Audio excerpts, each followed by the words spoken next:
Hi, and welcome to Journey Forward with Jory Rose, where you will gain insights, tools, and inspiration to get unstuck and live your best life. Jory is a licensed marriage and family therapist with a passion for helping people cultivate awareness and authenticity so they can show up fully in all aspects of their life. And now, here's Jory. Hey everyone, welcome back to Journey Forward with Jory Rose. I'm so happy that you tuned in today, and I really hope that you've been enjoying each of these episodes that I have been calling these little mini master classes in mindfulness. As you know, if you've been listening to me, I really believe that mindfulness is the tool that we all need to get through whatever is arising in the moment, whether we're dealing with something simple like an overwhelmed email inbox, whether we're in the midst of an argument with our partner or our child, or we're feeling overwhelmed by what's going on in the world, even if it's simply overwhelmed with the amount of laundry we have to do. Because mindfulness is a tool that helps us respond rather than react to whatever it is that's going on in this moment. And I love these tools because I really believe it's the answer to everything. Because in absence of having a framework to fall back on, in absence of having a set of tools that have been both time tested and Western science approved, we tend to get reactive. We tend to do trial and error, and we tend to have a lot more things that don't work. We're not really sure what to turn to that will work. And how do I know this works? Well, because at the very, very, very least, if I don't want to believe in the science around it, and I don't want to look at the past of the history of how long these tools are around, which, by the way, I do believe in the science, of course, and I do want to give credit to the long-lasting history of it. But I know that it works because I practice these tools daily. And until I developed a practice, I struggled in fear and anxiety and reactivity and what ifs, and my thoughts kept me up at night. I believed my thoughts to be true. I believed them to be fact. I did not know how to separate my identity from my thoughts. So if you haven't guessed it, today we're going to be talking about thoughts as yet another foundational tool of how to practice mindfulness. And I'm going to start by telling a story. And I'll finish up with the practice of how to be more mindful of our thoughts. But I thought that this is a fun story to highlight how I have used mindfulness in action. All right, a couple years ago, my fiance, John, and if you, by the way, haven't checked out his podcast, The Evolved Caveman, I highly recommend you do. Anyhow, I'll let you tune into that so you can learn more. But John and I were in New Orleans for Jazz Fest, which is one of our favorite things to do, is to see live music. And being in New Orleans, he said, hey, let's go on a ghost tour. And I was thinking it'd be more like a typical, a tourist attraction of taking a nighttime walk through the French Quarter, maybe see some houses that, maybe had a light that went on by itself or something, or, stories or accounts of ghosts. But his idea was to actually go to an old infant asylum that was from the 1860s with these two guys who had brought all of this ghost hunting equipment to be able to literally not just hunt for ghosts, but interact with them. Now, when I travel, I tend to use TripAdvisor as a really trusted source for good places to go, good reviews, to see if it's something that is been, worth my while, my time and my money. And my first thought when John suggested to go ghost hunting was, oh my God, I don't want to do that. Like, that just sounds terrifying to me. Why would I want to spend my evening in an old mansion where children died who were orphaned? Like, what worse thing could I think of on an evening while on vacation? But he really wanted to. So again, I thought, okay, well, let me at least look to TripAdvisor to be able to see what the reviews are. There was not one single review. And my immediate thought was, well, that's because maybe everyone's died who's gone on this ghost hunting tour. Like, it was amazing how right off the bat, my thoughts were they were wild. Like, I literally wanted to believe that there were no TripAdvisor reviews because people had died from going on this. So how could they have actually written a review if they never made it back home after going on this excursion? Once I recognized that that was just a ludicrous thought, and maybe perhaps it was a newer tour, maybe people hadn't been asked to write a review, I don't know. I had to come up with some justification not to believe the story I was telling myself. So we end up going, and we have to meet in the parking lot of this old mansion at 10:30 at night. The tour was going to go from 10:30 to about 12:30 at night. I was terrified. My mind was racing. I was telling myself all sorts of stories about fears, about what I wasn't sure what I was going to believe, about was this whole thing going to be fake. We even pulled up, and apparently you can actually stay in this old building like through Airbnb for like $30 a night, because I'm not really sure who'd want to stay there. And we even pull up, and there was a guy standing outside on the balcony.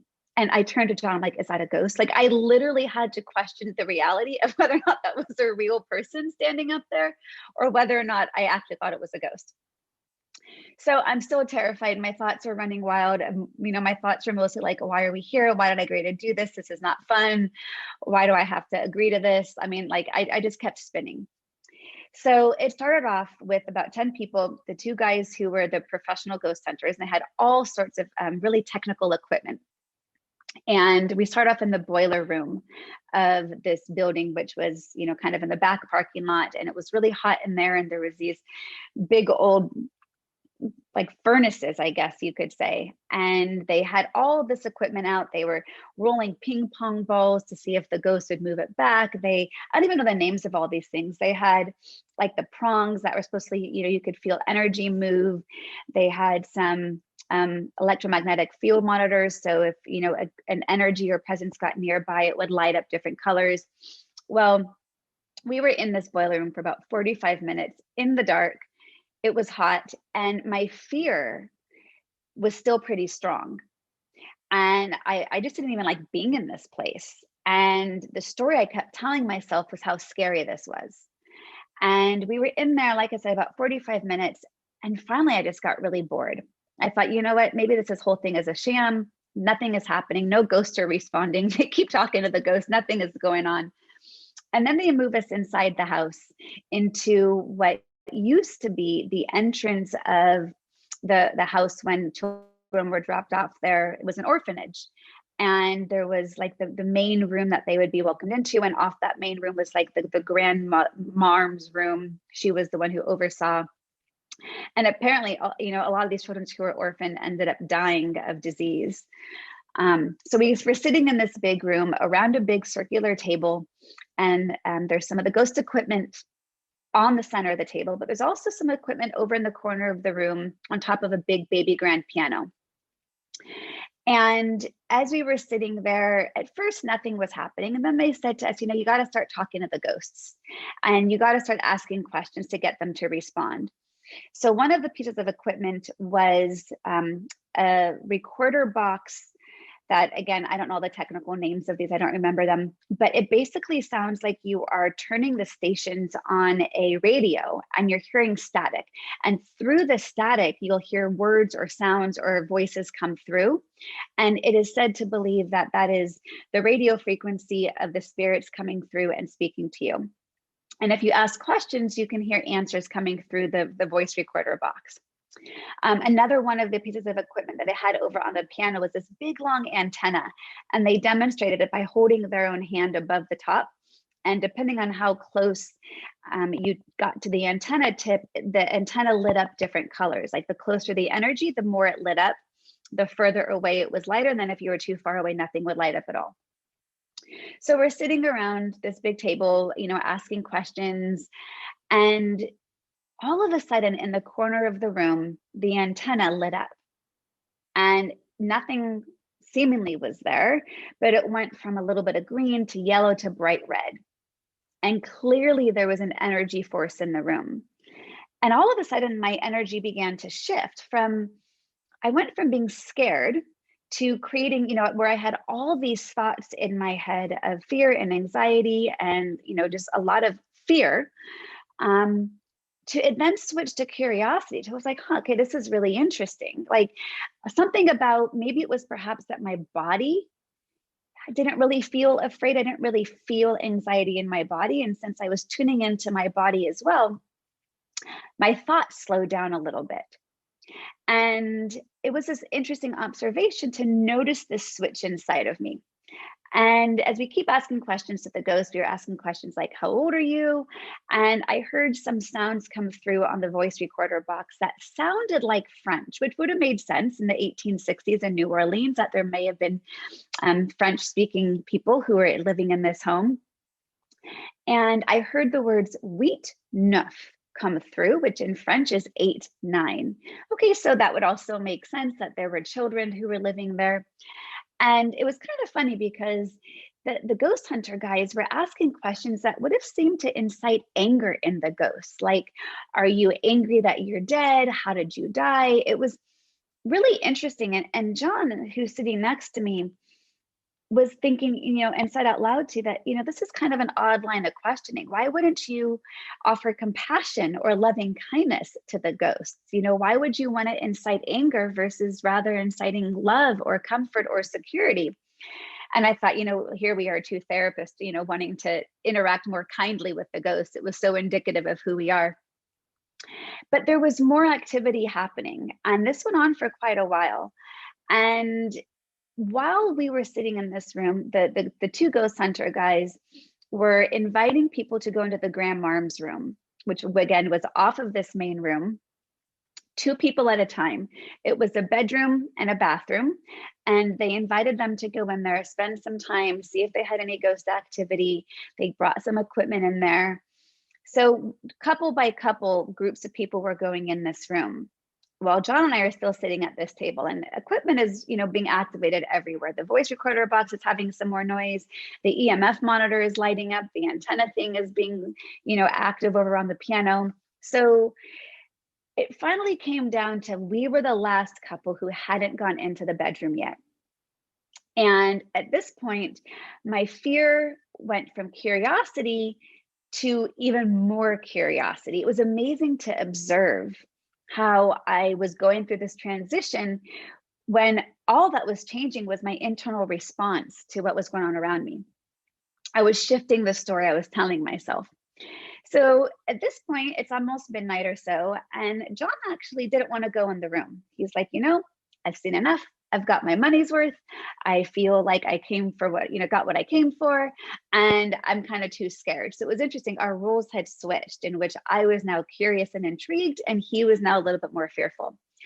And funny enough, I encouraged him, and I'm like, you know what? We didn't come this far to not go into the bedroom. So I dragged him in, and we had one of the voice recorder box, and we had an EMF monitor that lit up if there was, energy in the room. I think there was one other piece of equipment. I can't quite remember. And at first we walked in there, and the door closed behind us, and nothing was happening. Well, I decide I want to connect with my dad. Now, my dad committed suicide when I was 10 years old. And I feel like I've had a couple of instances in which I've connected with him since he has died. And I thought, well, I'm here. I have some equipment in which I can connect with spirit. So why not try to connect with the energy of my dad? So I said out loud to the room, I want to talk to my dad, Bert. Bert, if you're here, please let us know. Well, that voice recorder box, which was all static that I said, voices or words would come through. As soon as I asked the question, the word Bert came through the voice recorder box. The hour and a half that we had been in this mansion with these ghost hunters, this was the one clearest word we had heard all night long. And as soon as I asked the question, Bert, are you here? We heard the word Bert come through on the box. I did not get more scared. I actually got this amazing sense of calm in my body. And I then was like, oh my gosh, what do I say? And I ended up saying, Daddy, we forgive you. I didn't know what else to say, but if I'm talking to the ghost of my dad, to forgive him for having committed suicide and all of the pain and the trauma that it caused my family for so many years. And then John, who of course had never met my dad, said, Bert, we forgive you and we love you. And as I'm giving this act of loving kindness and acceptance and compassion and forgiveness to my dad, the EMF monitor on the bed started lighting up red and was like flashing red. It was going crazy. And I think we said one or two more things, and the EMF monitor lit up just tremendously. And I had this amazing sense of peace in my body. Like I actually felt like it was a real connection. Now you might be listening to this thinking, Jory, this is complete bullshit. What kind of stupid story are you telling me? And you have every right to not believe me. You've got every right to think I'm complete, a bullshitter in this. But I'm telling you fact. So here are the absolute facts. The absolute facts are, we were in New Orleans. We were on a tour of an old mansion. We were with some guys who had some monitoring equipment that they claimed they've connected to ghosts. I witnessed nothing happen with this equipment. I witnessed sounds come through. I witnessed equipment changing in color. I heard the word Bert. So I have these facts. And what I like to talk about this story in terms of mindfulness was I was tuning into my body. I was getting out of my head, out of the story I was telling myself, because I was stuck on the story for so long of this is scary.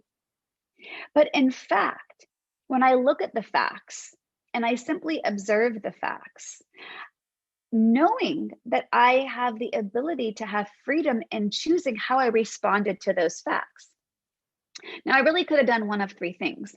I could have thought this whole thing is a sham, that, the guys have some other people who were, repeating words through a voice box, who were having a remote control to make the EMF monitor go off. But here's the thing. 6 other couples went into this room, into the same room that we were in, and they all came out saying nothing happened. So if it really was a sham, then it's likely they would have done something for each person in the room so they can get their money's worth. But everyone came out saying, yep, nothing really happened. So why would they have waited for us to be the last ones to have something, go off? So I could have believed that it was a sham. I could have believed it was all fear-based. I could have believed this to be really, really, really scary. Or I could choose the response that this was a comforting connection. And I chose to go with the interpretation that served me best. And the interpretation that served me best was that this was comforting. And part of the ability for me to see it as comforting was tuning into my body. I felt a sense of calm and a sense of ease. I didn't feel like it was in that fight, flight, freeze reaction where I was anxious and my heart was racing or a pit in my stomach. I actually felt like this energetic, warm hug. And it felt really, really good to choose that as the interpretation, because all along the whole evening, I was in deep observation of how my thoughts were spinning. And when I finally got off that train of the spinning thoughts of the fear and the story I was telling myself that this was scary, I was able to tune into my body. And it was this amazing shift.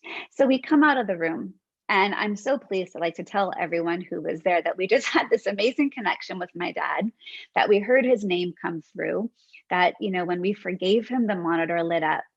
And we walked out of there feeling like I really had this incredible experience. And, leaving the rest of that night, it was interesting to observe. It went from this sense of calm to then this sense of awe, to then back a little bit of fear, to then a sense of worry of are there ghosts all around me all the time, to then back to comfort. And each time a different iteration of thought arose, I just stayed in observation of it and was like, wow, that's really interesting. Look at that thought that's coming up now. Look at that thought that's coming up now. And then I would just come back into the present. I would come back into my breath and come back into my body and just kind of notice what I was feeling. But I share this story because I think it's a cool story that I got to experience of ghost hunting with my dad. But I share because I think it's a beautiful example of mindfulness of our thoughts. So, what does ghost hunting have to do with mindfulness of our thoughts?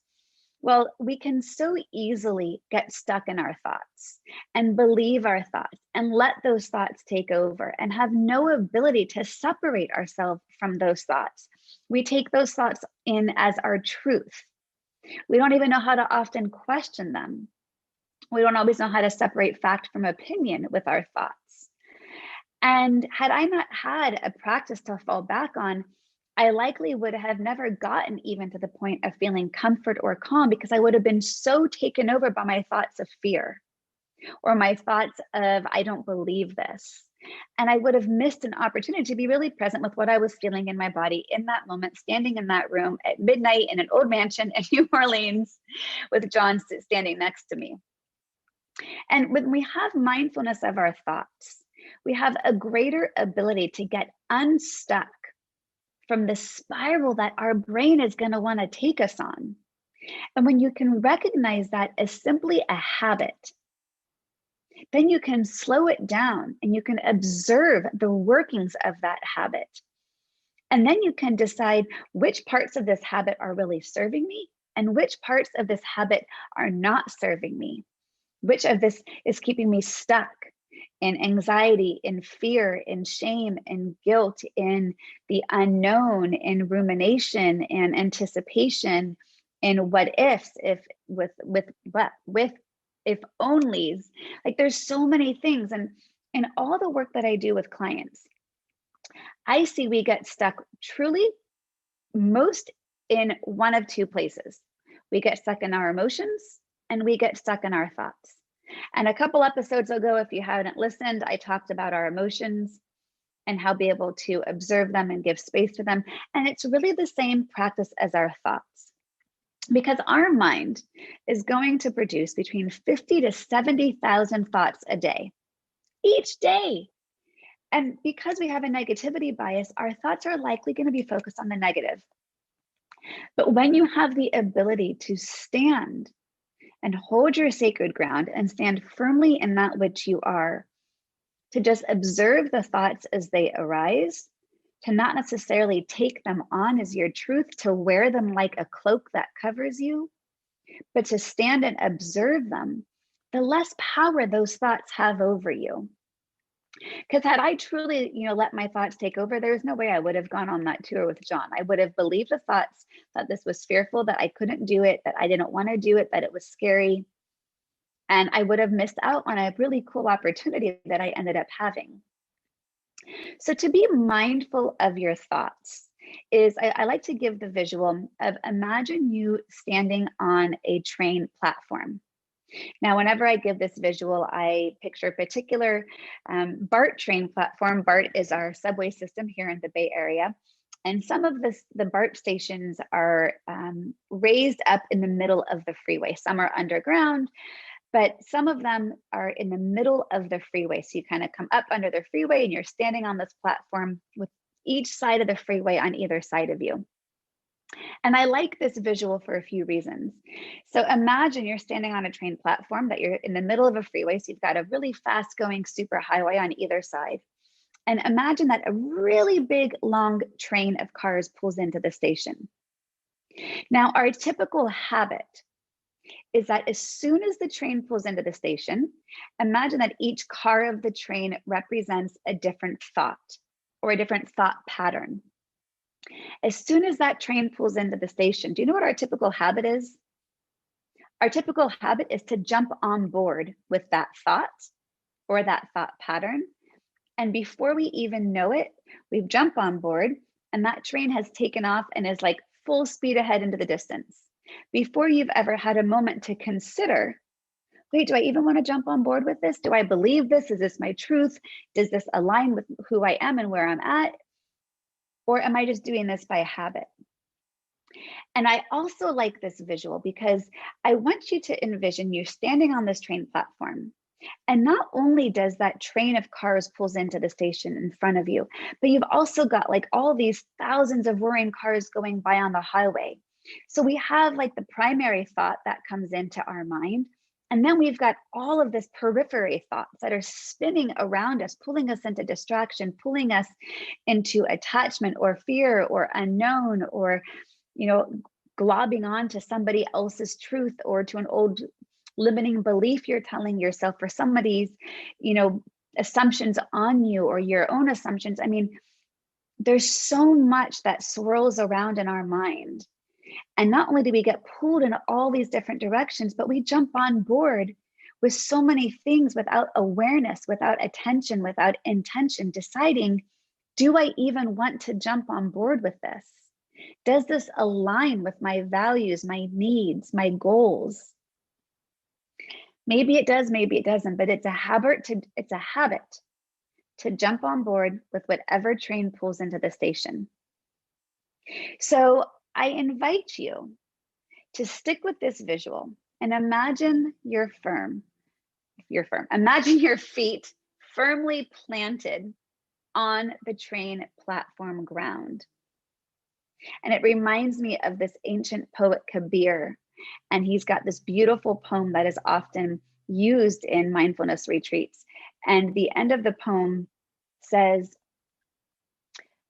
now I'm going to forget the exact words, forget all imaginary things and stand firm in that which you are.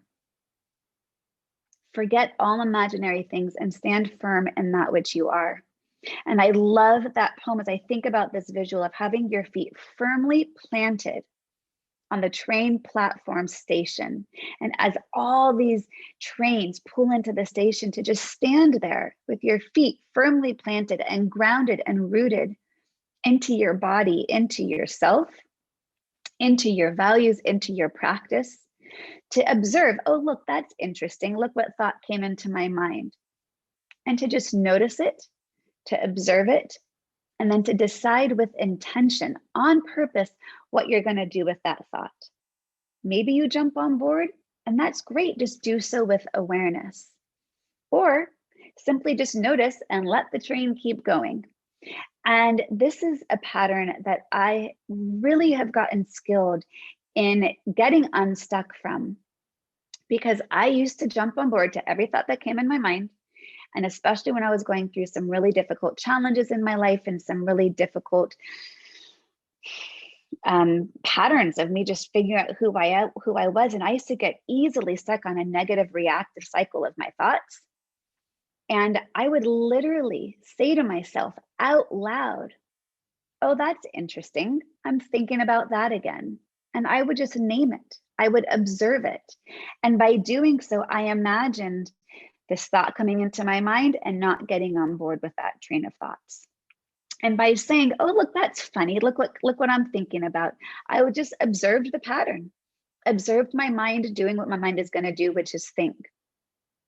So when you can begin to practice this more often, it disentangles your habitual reaction to just jumping on board. And, in meditation, you might hear some other, visuals of like, imagine your thoughts to be like clouds passing, above in the blue sky. So you're just observing the transient nature of the clouds and your thoughts having the same transient nature. Or maybe you've heard a visual of imagine your thoughts to be like a leaf floating down a stream and you're just watching it go. And I think those are lovely visuals. I've never truly attached to them. I felt like they were a little bit cheesy.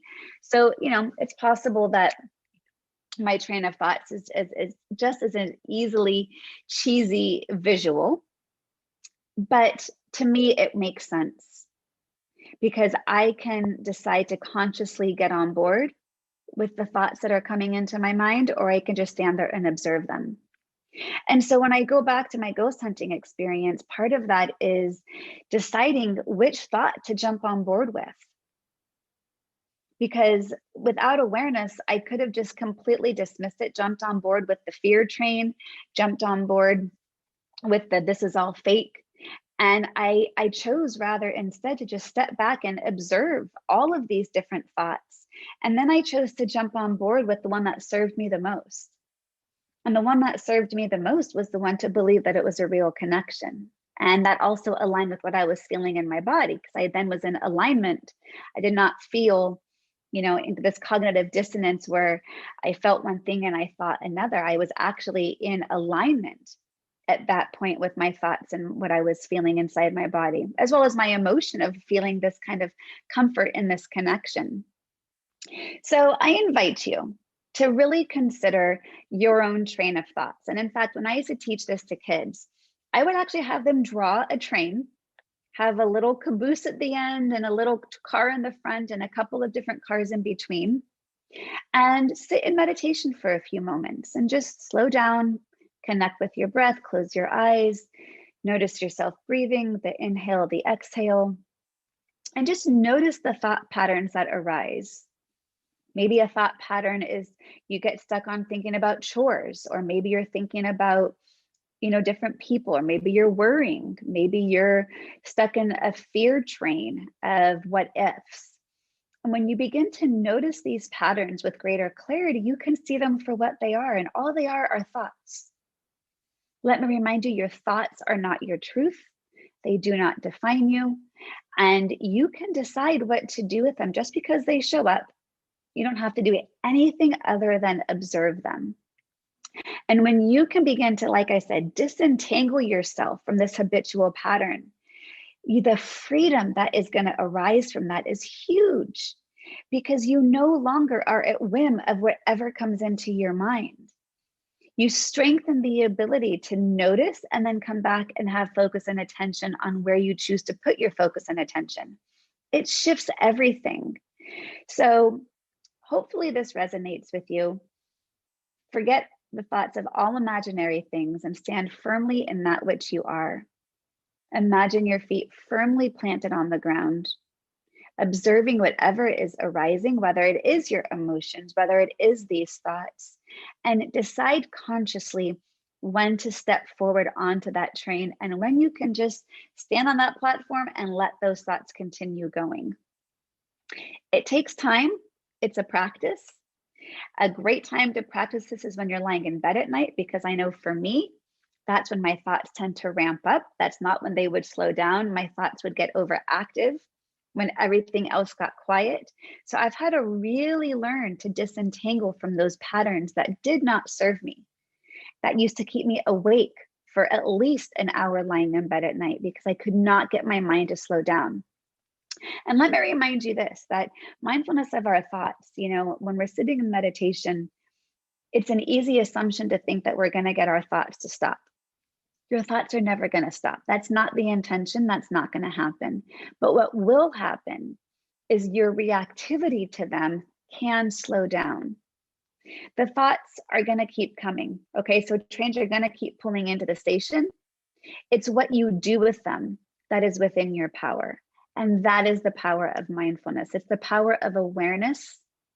It's the power of paying attention to your patterns and your habits.